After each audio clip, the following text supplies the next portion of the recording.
Hello everybody, this is Sticky Drosera, and today I wanted to talk about the philosophy of music. I recently wrote an essay about the philosophy of music because I'm taking a class on it right now, and I just wanted to talk about it because I think a lot of people already have an intuitive sense about the philosophical aspects of music because people talk about them all the time without realizing that there's a discipline kind of dedicated to that. And music is really important to us, you know. It's a huge part of, everyone's lives. I mean, unless you have amusia or something like that, most people listen to music and appreciate music. So what is the philosophy of music? What does that mean? Like, why have a philosophy of music? Well, it's a branch of aesthetics, which means it's a branch of the philosophy of art, the philosophy of taste, and the philosophy of beauty, basically. And it deals basically with the question of, well, what is music? And how do we define music? Which, probably more than any other art form, that is particularly problematic. Especially, because you can kind of take music as being, well, it's this recording that I'm listening to right now. But it also exists in the form of sheet music.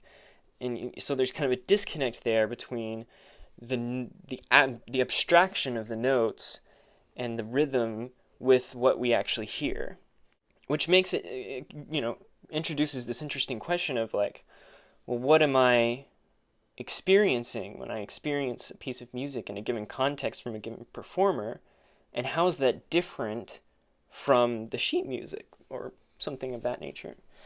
Or how is that different from just the abstract aspect of music?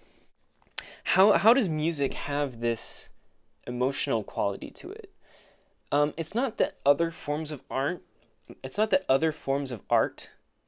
aren't musical or aren't emotional. It's just that music almost has this kind of way of expressing emotions as though it were a kind of a language. Most people would hear, a minor chord as having a kind of unitary sense of sadness to it or darkness. It's not that, something that is minor is always sounds sad or dark, depending on the context. But, it seems to have, it's like a letter or a word. A letter or word can have a particular meaning on its own and then have a different meaning in the context of a language. So music is similar to language in that sense. It seems to be expressing something very symbolic. And that's one theory, dealing with the theory of symbolism and formalism in the context of the philosophy of music. Related to how to define music is what is essential to music. My essay is about music phenomenology, and the phenomenology of music is interesting to me because it seems to be the most intuitive approach to dealing with these questions. Because what is phenomenology? Well, phenomenology is the study of the self and the contents of my experience as an individual in the world. It seems to me like it's just self-evident. It's just obvious that would be the first place to look if you're trying to deal with questions related to the philosophy of music and the questions I just posed to you. So, what am I experiencing when I experience music? That's the question. And I wrote about Thomas Clifton. And Thomas Clifton is a phenomenologist and has a very interesting theory dealing with the phenomenology of music. And basically what he has done is he has isolated kind of 4 different characteristics that he thinks are essential to music. And he extrapolated this from subjective experience because it's the only way you can do it. But it also has to do with our experience of music and what most of us tend to experience with music. I mean, he kind of generates a little bit of a problem because, where he's looking at subjective experience to try to define music. But it becomes kind of a problem when he tries to make declarative statements that seem objective in the sense that, this is what is essential to music. Is it just essential to you? Or, So I still kind of find myself agreeing mostly with Thomas Clifton. I think his approach is correct.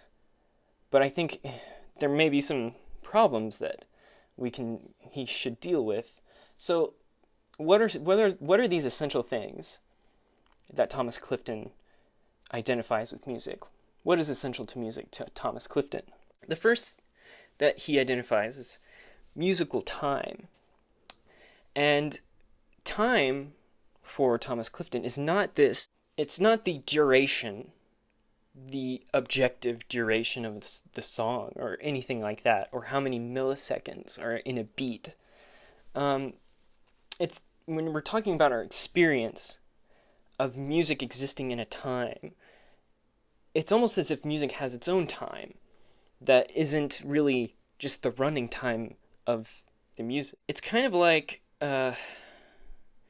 his basic idea is that the future and the past exist as these kind of horizons for the present, and that there's no separation between them because you can't isolate one note from a song or one 1 second of a song and all of its tones that exist in that second and say, well, there's music in this. It's notes exist within the context of the future and the past, what we're anticipating when we're listening to music, and what we've already heard when we're listening to music. Those are very, very important when identifying and hearing music. And when we're listening to it in the moment, you are experiencing it in a broader time than just the present moment. When you're experiencing one note, you're also experiencing what you're anticipating in the next couple of bars or whatever.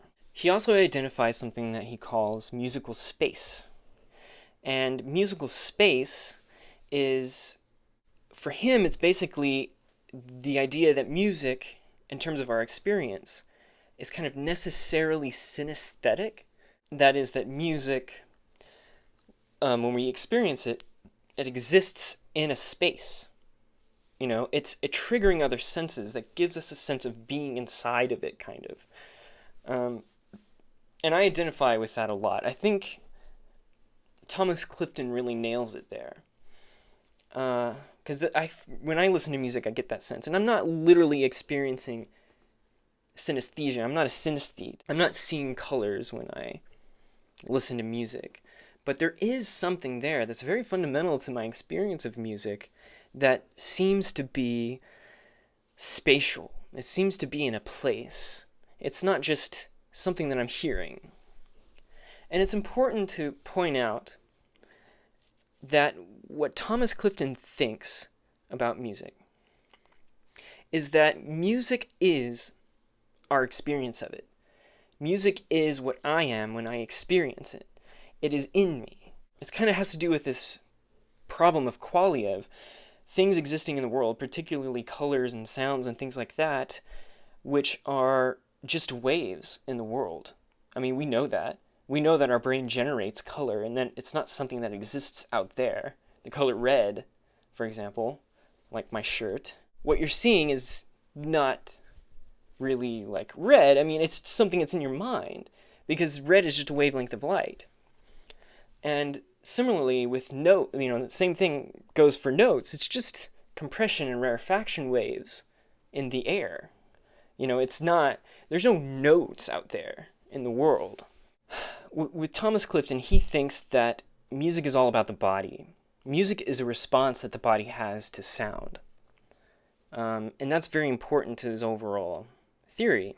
It is kind of woven into everything that he talks about. For him, you can't talk about music as existing in the world, as having that the beauty of it doesn't come from its form or its structure in the world. It comes from what we experience in our body and the way our body responds. The next thing he kind of talks about is musical play, and this is probably one of the more problematic things that he talks about. But it's basically he sees music as having a kind of fundamentally recreational characteristic to it, whether we're listening to music or we're playing it.